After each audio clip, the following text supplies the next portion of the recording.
Welcome back to In Your Neighborhood. I'm your host, Charlotte Brown, and on today's show, we've been talking with Sandi Boucher all about cross-cultural communications. And before the break, we went through kind of HAPs and all the steps that each of us can take in our daily lives. And I just wanted to maybe talk about some advice, maybe a couple pieces of advice that if somebody's struggling with cross-cultural communication, what you would tell them. I think there's two things right off the bat. First and foremost, be patient. And I know that's easier said than done, and especially in business, because we want to do everything yesterday. We want to get to that end result. Go, go, go. That's not going to work in cross-cultural training or cross-cultural communications. As you know, you've traveled the world. There are cultures that take the time and go slow. And if you get in there and try to rush them, you're just building a wall. But once you build that bridge, that relationship's going to last forever. So I totally believe it's worth the time and effort. Do it right the first time, take your time, and it's worth it.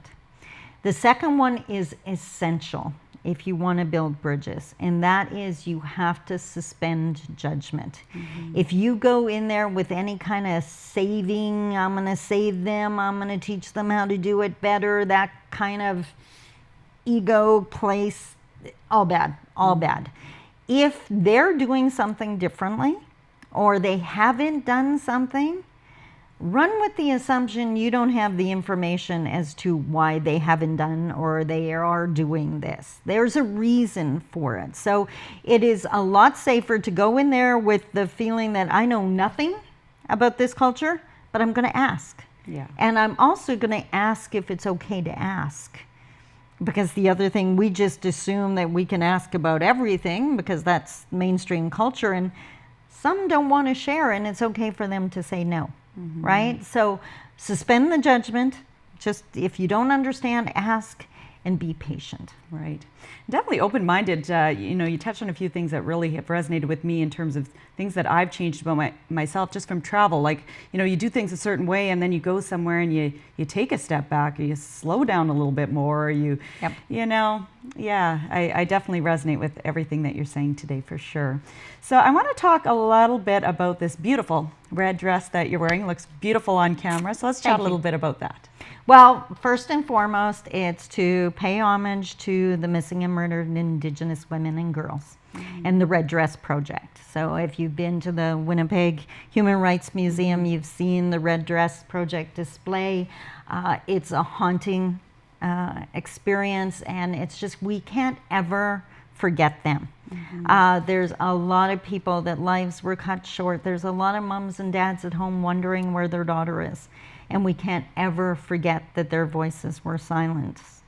But equally as important, and why I'm wearing the dress and not just displaying it behind me, is I want people to remember there are Indigenous women alive and well in this society. And that's the work I do, that as allies, we need our allies.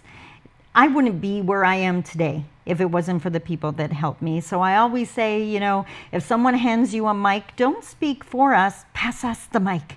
And if you can get into some place that maybe we can't yet, invite us along, right? Or if you get into that meeting, let us go with you. Help us to get through those doors, that help us to find our voice, because if we have a voice, then we won't go missing. We're not invisible anymore. And that's what we need to do. Absolutely. And on that note, I also want to recognize you, which definitely, is so important, I think, to do you won Business Person of the Year in 2016 from the Thunder Bay Chamber of Commerce. And I'm just curious for you, what that moment felt like.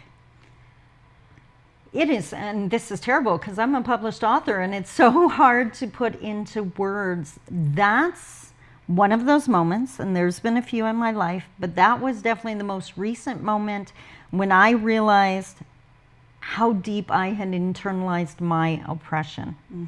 Because honestly, when they announced my name, I thought it was a mistake. I thought they forgot to change the screen and they'll go to the winner's name any second now. And then I realized, no, they actually said my name. And the first words that came out of my mouth were, they said it wouldn't happen. And it wasn't until months later that I realized they was the voice in my head.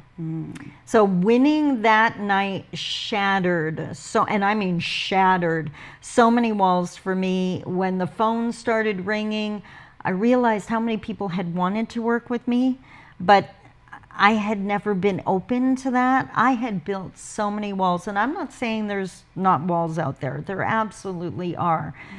But we built some walls ourselves, and I definitely had. And that night shattered them. That's awesome. That's an awesome story. So thank you for sharing that.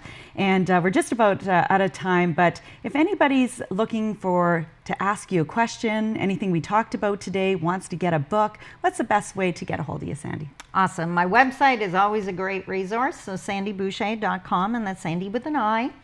You can send me an email at sandy.boucher@shaw.ca, or you can give me a call, 807-285-0044. Wonderful. Well, I want to thank you, Sandy, for being on the show today, for sharing all about the great work that you do and your own personal stories as well. Keep up the amazing work in the community, the region, and even in the world. I know you went to Finland and even did a presentation last year, so congrats on everything that you're doing.